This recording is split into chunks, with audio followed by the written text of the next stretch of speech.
ओम गंग गणपते नमः। आप सभी का आपके अपने चैनल पर बहुत बहुत स्वागत है। आज इस वीडियो में हम श्री सत्यनारायण भगवान की कथा सुनेंगे।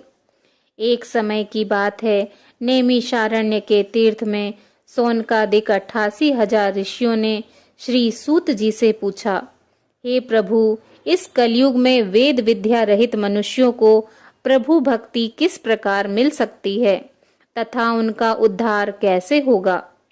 हे मुनि श्रेष्ठ, कोई ऐसा तप बताइए जिससे थोड़े समय में ही पुण्य मिले और मनोवांछित फल की प्राप्ति हो जाए। इस प्रकार की कथा सुनने की हम इच्छा रखते हैं। सर्वशास्त्रों के ज्ञाता सूत जी बोले, हे वैष्णवों में पूज्य, आप सभी ने प्राणियों के हित की बात पूछी है, इसलिए मैं एक ऐसे श्रेष्ठ व्रत को आप लोगों को बताऊंगा जिसे नारद जी ने लक्ष्मी नारायण जी से पूछा था और लक्ष्मीपति ने मुनि श्रेष्ठ नारद जी से कहा था। आप सब इसे ध्यान से सुनिए। एक समय की बात है, योगी राज नारद जी दूसरों की हित की इच्छा लिए अनेकों लोकों में घूमते हुए मृत्यु लोक में आ पहुंचे। यहाँ उन्होंने अनेक योनियों में जन्मे प्रायः सभी मनुष्यों को अपने कर्मों द्वारा अनेक दुखों से पीड़ित देखा। उनका दुख देख नारद जी सोचने लगे कि कैसा यत्न किया जाए जिसके करने से निश्चित रूप से मानव के दुखों का अंत हो जाए। इसी विचार पर मनन करते हुए वह विष्णु लोक में गए। वहां वह देवों के ईश भगवान नारायण की स्तुति करने लगे, जिनके हाथों में शंख चक्र गदा और पद्म थे, गले में वरमाला पहने हुए थे। स्तुति करते हुए नारद जी बोले, हे भगवान, आप अत्यंत शक्ति से संपन्न हैं। मन तथा वाणी भी आपको नहीं पा सकती हैं। आपका आदि मध्य तथा अंत नहीं है। निर्गुण स्वरूप सृष्टि के कारण भक्तों के दुख को दूर करने वाले आपको मेरा नमस्कार है। नारद जी की स्तुति सुन भगवान विष्णु जी बोले, हे मुनि श्रेष्ठ, आपके मन में क्या बात है? आप किस काम के लिए पधारे हैं, उसे निसंकोच कहो। इस पर नारद मुनि बोले कि मृत्यु लोक में अनेक योनियों में जन्मे मनुष्य अपने कर्मों के द्वारा अनेकों दुख से दुखी हो रहे हैं। हे नाथ, आप मुझ पर दया रखते हैं तो बताइए, वो मनुष्य थोड़े प्रयास में ही अपने दुखों से कैसे छुटकारा पा सकते हैं। श्री हरि बोले, हे नारद, मनुष्यों की भलाई के लिए तुमने बहुत अच्छी बात पूछी है। जिसके करने से मनुष्य मोह से छूट जाता है, वह बात मैं कहता हूँ, उसे सुनो। स्वर्ग लोक व मृत्यु लोक दोनों में एक दुर्लभ उत्तम व्रत है जो पुण्य देने वाला है। आज प्रेमवश होकर मैं तुमसे उसे कहता हूँ। श्री सत्यनारायण भगवान का यह व्रत अच्छी तरह विधान पूर्वक करके मनुष्य तुरंत ही यहाँ सुख भोग कर मरने पर मोक्ष पाता है। श्री हरि के वचन सुन नारद जी बोले कि उस व्रत का क्या फल है और उसका क्या विधान है। यह व्रत किसने किया था, इस व्रत को किस दिन करना चाहिए, सभी कुछ विस्तार से बताएं। नारद जी की बात सुनकर श्री हरि बोले, दुख व शोक को दूर करने वाला यह व्रत सभी स्थानों पर विजय दिलाने वाला है। मानव को भक्ति व श्रद्धा के साथ शाम को श्री सत्यनारायण भगवान की पूजा धर्मपरायण होकर ब्राह्मणों व बंधुओं के साथ करनी चाहिए। भक्ति भाव से ही नैवेद्य केले का फल, घी, दूध और गेहूं का आटा सवाया लें। गेहूं के स्थान पर साठी का आटा, शक्कर तथा गुड़ लेकर वह सभी भक्षण योग्य पदार्थों को मिलाकर भगवान का भोग लगाएं। ब्राह्मणों सहित बंधु बांधवों को भी भोजन कराएं। उसके बाद स्वयं भोजन करें। भजन कीर्तन के साथ भगवान की भक्ति में लीन हो जाएं। इस तरह से सत्यनारायण भगवान का यह व्रत करने पर मनुष्य की सारी इच्छाएं निश्चित रूप से पूरी होती हैं। इस कली काल अर्थात कलयुग में मृत्यु लोक में मोक्ष का यही एक सरल उपाय बताया गया है। इति श्री सत्यनारायण व्रत कथा का प्रथम अध्याय संपूर्ण। बोलिए श्री सत्यनारायण भगवान की जय। श्रीमन नारायण नारायण नारायण, भजमन नारायण नारायण नारायण, श्री सत्यनारायण नारायण नारायण। बोलिए श्री सत्यनारायण भगवान की जय। श्री सत्यनारायण व्रत कथा का द्वितीय अध्याय। सूत जी बोले, हे ऋषियों, जिसने पहले समय में इस व्रत को किया था उसका इतिहास कहता हूँ, ध्यान से सुनो। सुंदर काशीपुर नगरी में एक अत्यंत निर्धन ब्राह्मण रहता था। भूख प्यास से परेशान वह धरती पर घूमता रहता था। ब्राह्मणों से प्रेम करने वाले भगवान ने एक दिन ब्राह्मण का वेश धारण कर उसके पास जाकर पूछा, हे विप्र, नित्य दुखी होकर तुम पृथ्वी पर क्यों घूमते हो? दीन ब्राह्मण बोला, मैं निर्धन ब्राह्मण हूँ, भिक्षा के लिए धरती पर घूमता हूँ। हे भगवान, यदि आप इसका कोई उपाय जानते हो तो बताइए। वृद्ध ब्राह्मण कहता है कि सत्यनारायण भगवान मनोवांछित फल देने वाले हैं, इसीलिए तुम उनका पूजन करो। इसे करने से मनुष्य सभी दुखों से मुक्त हो जाता है। वृद्ध ब्राह्मण बनकर आए सत्यनारायण भगवान उस निर्धन ब्राह्मण को व्रत का सारा विधान बताकर अंतर्ध्यान हो गए। ब्राह्मण मन ही मन सोचने लगा कि जिस व्रत को वृद्ध ब्राह्मण करने को कह गया है, मैं उसे जरूर करूंगा।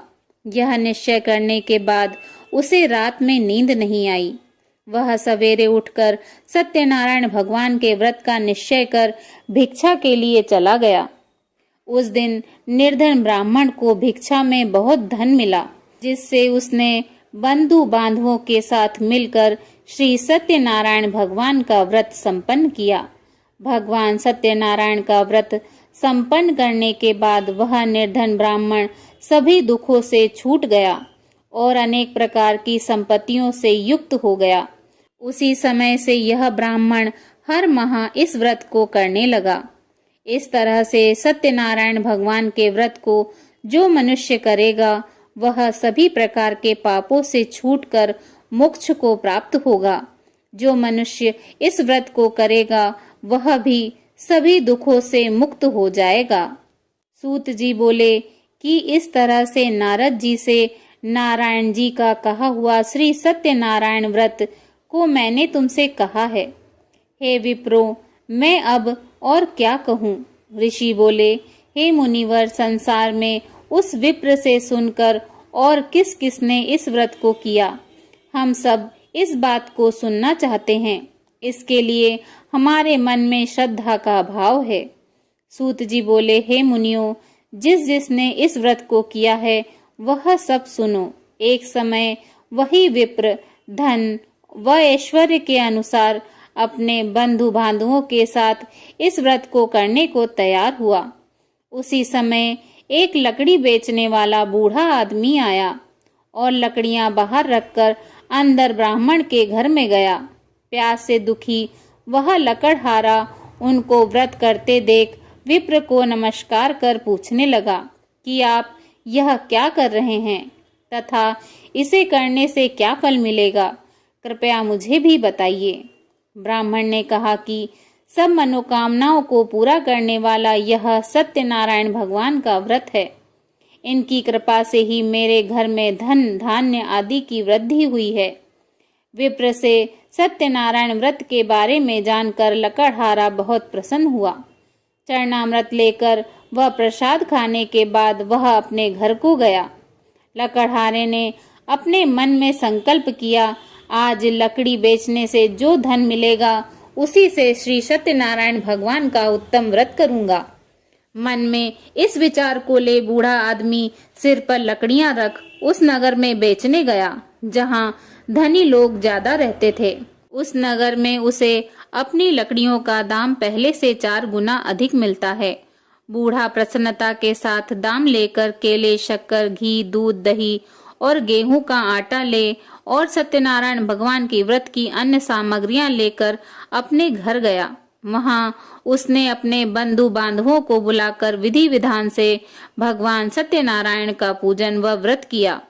इस व्रत के प्रभाव से वह बूढ़ा लकड़हारा धन पुत्र आदि से युक्त होकर संसार के समस्त सुख भोग अंतकाल में वैकुंठ धाम चला गया। इति श्री सत्यनारायण व्रत कथा का 2वां अध्याय संपूर्ण। बोलिए श्री सत्यनारायण भगवान की जय। श्रीमन नारायण नारायण नारायण, भजमन नारायण नारायण नारायण, श्रीमन नारायण नारायण नारायण। श्री सत्यनारायण व्रत कथा 3 अध्याय। सूत जी बोले, हे श्रेष्ठ मुनियों, अब आगे की कथा कहता हूँ। पहले समय में उल्का मुख नाम का एक बुद्धिमान राजा था। वह सत्यवक्ता और जितेंद्रिय था। प्रतिदिन देव स्थानों पर जाता और निर्धनों को धन देकर उनके कष्ट दूर करता था। उसकी पत्नी कमल के समान मुख वाली तथा सती साध्वी थी। भद्रशिला नदी के तट पर उन दोनों ने श्री सत्यनारायण भगवान का व्रत किया। उसी समय साधु नाम का एक वैश्य आया। उसके पास व्यापार करने के लिए बहुत सा धन भी था। राजा को व्रत करते देखकर वह विनय के साथ पूछने लगा, हे राजन, भक्ति भाव से पूर्ण होकर आप यह क्या कर रहे हो? मैं सुनने की इच्छा रखता हूँ, तो आप मुझे बताएं। राजा बोला, हे साधु, अपने बंधु बांधवों के साथ पुत्र आदि की प्राप्ति के लिए एक महाशक्तिमान श्री सत्यनारायण भगवान का व्रत व पूजन कर रहा हूँ। राजा के वचन सुन साधु आदर से बोला, हे राजन, मुझे इस व्रत का सारा विधान कहिए। आपके कथनानुसार मैं भी इस व्रत को करूँगा। मेरी भी संतान नहीं है और इस व्रत को करने से निश्चित रूप से मुझे संतान की प्राप्ति होगी। राजा से व्रत का सारा विधान सुन व्यापार से निवृत्त हो वह अपने घर गया। साधु वैश्य ने अपनी पत्नी को संतान देने वाले इस व्रत का वर्णन कह सुनाया और कहा कि जब मेरी संतान होगी तब मैं इस व्रत को करूँगा। साधु ने इस तरह के वचन अपनी पत्नी लीलावती से कहे। एक दिन लीलावती पति के साथ आनंदित हो सांसारिक धर्म में प्रवृत्त होकर सत्यनारायण भगवान की कृपा से गर्भवती हो गई। 10वें महीने में उसके गर्भ से एक सुंदर कन्या ने जन्म लिया। दिनों दिन वह ऐसे बढ़ने लगी जैसे शुक्ल पक्ष का चंद्रमा बढ़ता है। माता पिता ने अपनी कन्या का नाम कलावती रखा। एक दिन लीलावती ने मीठे शब्दों में अपने पति को याद दिलाया कि आपने सत्यनारायण भगवान के जिस व्रत को करने का संकल्प किया था उसे करने का समय आ गया है। आप इस व्रत को करिए। साधु बोला कि हे प्रिय, इस व्रत को मैं उसके विवाह पर करूँगा। इस प्रकार अपनी पत्नी को आश्वासन देकर वह नगर को चला गया। कलावती पिता के घर में रह दिनों दिन बड़ी होने लगी। साधु ने एक बार नगर में अपनी कन्या को सखियों के साथ देखा तो तुरंत ही दूत बुलाया और कहा कि मेरी कन्या के योग्य वर देख कर आओ। साधु की बात सुनकर दूत कंचन नगर में पहुंचा और वहां देखभाल कर लड़की के सुयोग्य वाणिक पुत्र को ले आया। सुयोग्य लड़के को देख साधु ने बंधु बांधवों को बुलाकर अपनी पुत्री का विवाह कर दिया। लेकिन दुर्भाग्य की बात यह है कि साधु ने अब भी श्री सत्यनारायण भगवान का व्रत नहीं किया। इस पर श्री भगवान क्रोधित हो गए और श्राप दिया कि साधु को अत्यधिक दुख मिले। अपने कार्य में कुशल साधु बनिया जमाई को लेकर समुद्र के पास स्थित रत्नासारपुर नगर में गया। वहां जाकर दामाद ससुर दोनों मिलकर चंद्रकेतु राजा के नगर में व्यापार करने लगे।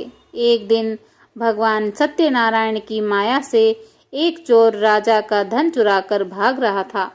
उसने राजा के सिपाहियों को अपना पीछा करते देख चुराया हुआ धन वहां रख दिया, जहाँ साधु अपने जमाई के साथ ठहरा हुआ था।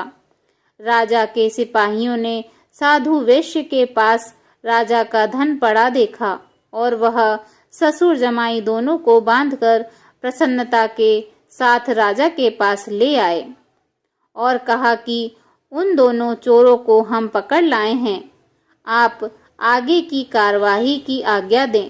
राजा की आज्ञा से उन दोनों को कठिन कारावास में डाल दिया गया और उनका सारा धन भी उनसे छीन लिया गया। श्री सत्यनारायण भगवान के श्राप से साधु की पत्नी भी बहुत दुखी हुई। घर में जो भी धन रखा था उसे चोर चुरा ले गए। शारीरिक तथा मानसिक पीड़ा व भूख प्यास से अति दुखी हो अन्न की चिंता में कलावती एक ब्राह्मण के घर गई। वहां उसने श्री सत्यनारायण भगवान का व्रत होते देखा, फिर कथा भी सुनी। वह प्रसाद ग्रहण कर रात को घर वापस आई। माता ने कलावती से पूछा कि हे पुत्री, अब तक तुम कहाँ थी? तेरे मन में क्या है? कलावती ने अपनी माता से कहा, हे माता, मैंने एक ब्राह्मण के घर में श्री सत्यनारायण भगवान का व्रत देखा है। कन्या के वचन सुन लीलावती भगवान के पूजन की तैयारी करने लगी। लीलावती ने परिवार व बंधुओं सहित सत्यनारायण भगवान का पूजन किया और उनसे वर मांगा कि मेरे पति तथा जमाई शीघ्र घर आ जाएं। साथ ही यह भी प्रार्थना की कि हम सबका अपराध क्षमा करें। श्री सत्यनारायण भगवान इस व्रत से संतुष्ट हो गए और राजा चंद्रकेतु को सपने में दर्शन देकर कहा, हे राजन, तुम उन दोनों वैश्यों को छोड़ दो और तुमने उनका जो धन लिया है उसे वापस कर दो। अगर तुमने ऐसा नहीं किया तो मैं तुम्हारा धन, राज्य व संतान सभी को नष्ट कर दूंगा। राजा को यह सब कहकर भगवान अंतर्ध्यान हो गए। प्रातःकाल सभा में राजा ने अपना सपना सुनाया। फिर बोले कि वाणिक पुत्रों को कैद से मुक्त कर सभा में लाओ। दोनों ने आते ही राजा को प्रणाम किया। राजा मीठी वाणी में बोला, हे महानुभाव, भाग्यवश ऐसा कठिन दुख तुम्हें प्राप्त हुआ है, लेकिन अब तुम्हें कोई भय नहीं है। ऐसा कह राजा ने उन दोनों को नए वस्त्राभूषण भी पहनाए और जितना धन उनका लिया था उससे दुगना धन वापस कर दिया। दोनों वैश्य अपने घर को चल दिए। इति श्री सत्यनारायण व्रत कथा तृतीय अध्याय संपूर्ण। बोलिए श्री सत्यनारायण भगवान की जय। श्रीमन्नारायण नारायण नारायण, भजमन नारायण नारायण नारायण, श्रीमन्नारायण नारायण नारायण, भजमन नारायण नारायण नारायण। श्री सत्यनारायण व्रत कथा का चतुर्थ अध्याय। सूत जी बोले, वैश्य ने मंगलाचार कर अपनी यात्रा आरंभ की और अपने नगर की ओर चल दिए। उनके थोड़ी दूर जाने पर एक दंडी वेशधारी श्री सत्यनारायण भगवान ने उनसे पूछा, हे साधु, तेरी नाव में क्या है? अभिवाणी वाणिक हंसता हुआ बोला, हे दंडी, आप क्यों पूछते हो? क्या धन लेने की इच्छा है? मेरी नाव में तो बेल व पत्ते भरे हुए हैं। वैश्य के कठोर वचन सुन भगवान बोले, तुम्हारा वचन सत्य हो। दंडी ऐसे वचन कह वहां से दूर चले गए। कुछ दूर जाकर समुद्र के किनारे बैठ गए। दंडी के जाने के बाद साधु वैश्य ने नित्य क्रिया के पश्चात नाव को ऊंची उठते देख अचंभा मान और नाव में बेल पत्ते आदि देख वह मूर्छित हो जमीन पर गिर पड़ा। मूर्छा खुलने पर वह अत्यंत शोक में डूब गया।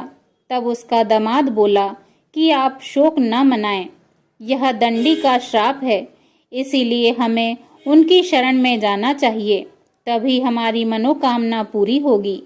दामाद की बात सुनकर वह दंडी के पास पहुंचा और अत्यंत भक्ति भाव से नमस्कार करके बोला, मैंने आपसे जो जो असत्य वचन कहे थे उनके लिए मुझे क्षमा दें। ऐसा कहकर महान शोकातुर हो रोने लगा।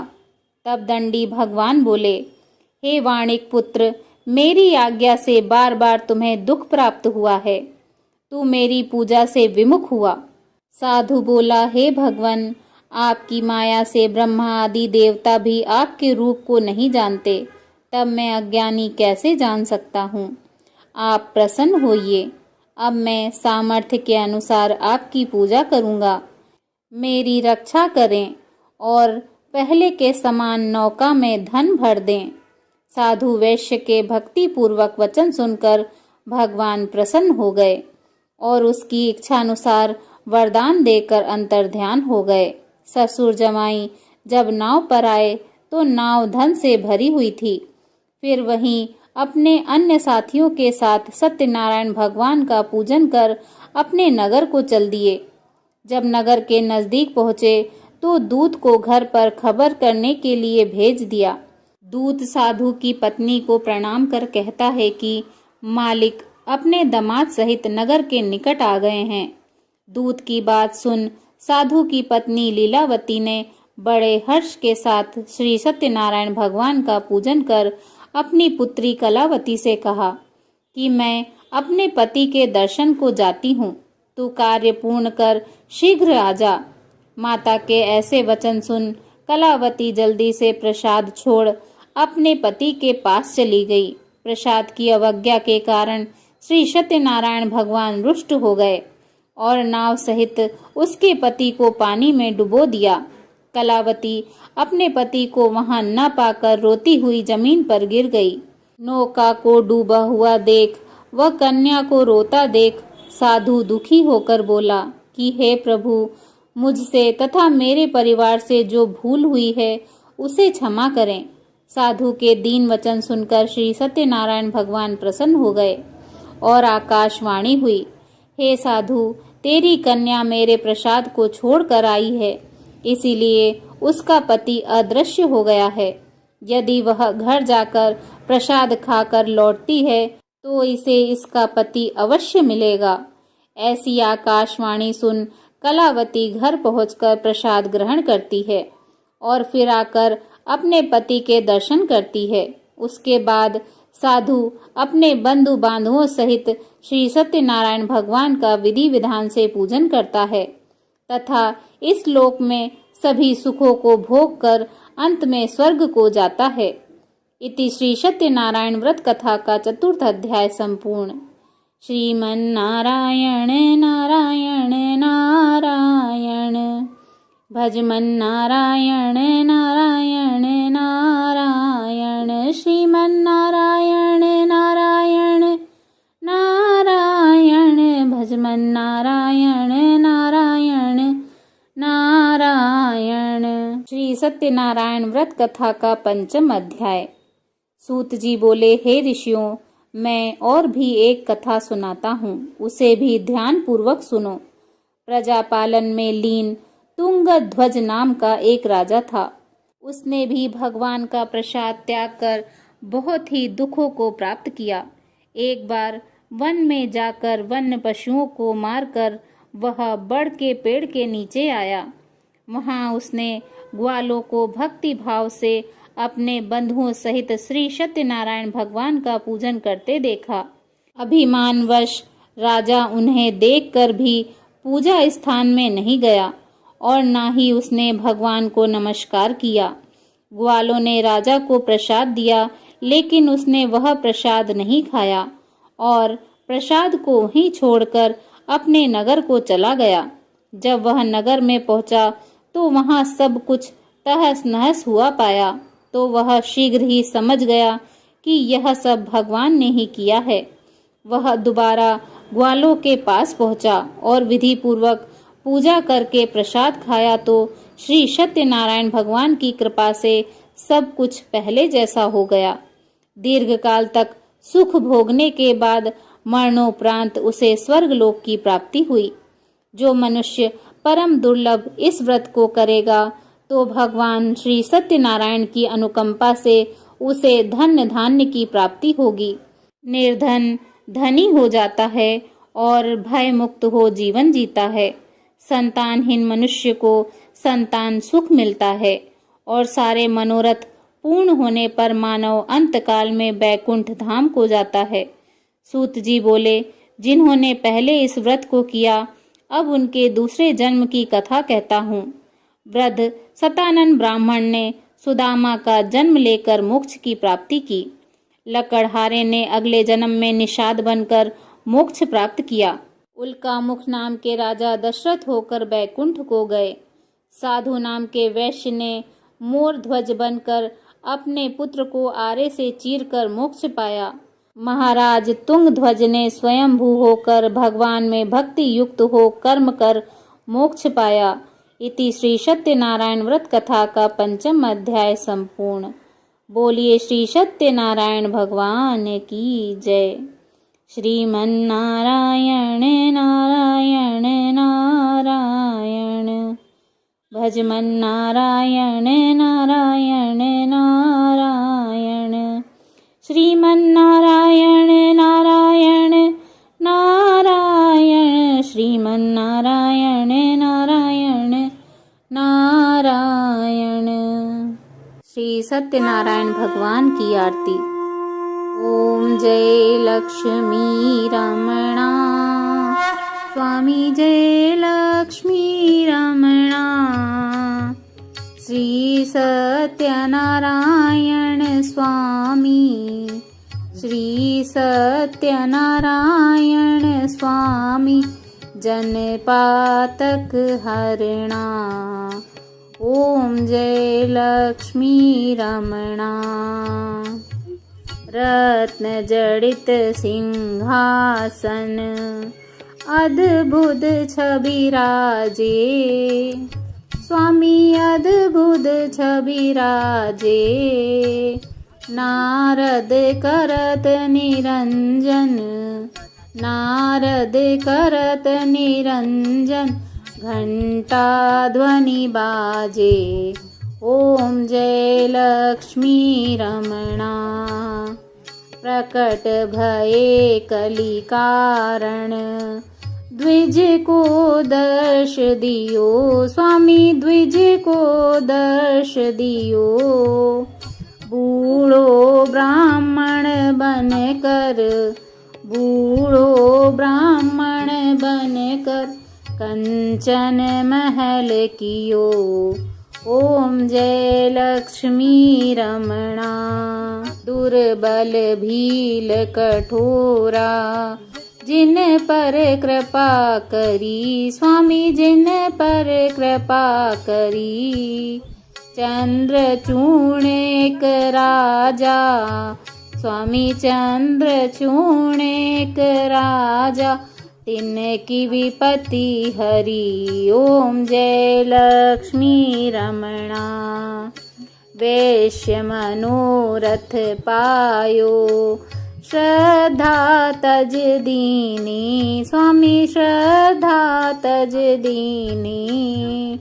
सो फल भोग्यो प्रभु जी, सो फल भोग्यो प्रभु जी, फिर स्तुति कीनी। ओम जय लक्ष्मी रमणा। भाव भक्ति के कारण, छिन छिन रूप धर्यो, स्वामी छिन छिन रूप धर्यो। श्रद्धा धारण कीनी, श्रद्धा धारण कीनी, तिनके काज सर्यो। ओम जय लक्ष्मी रमणा।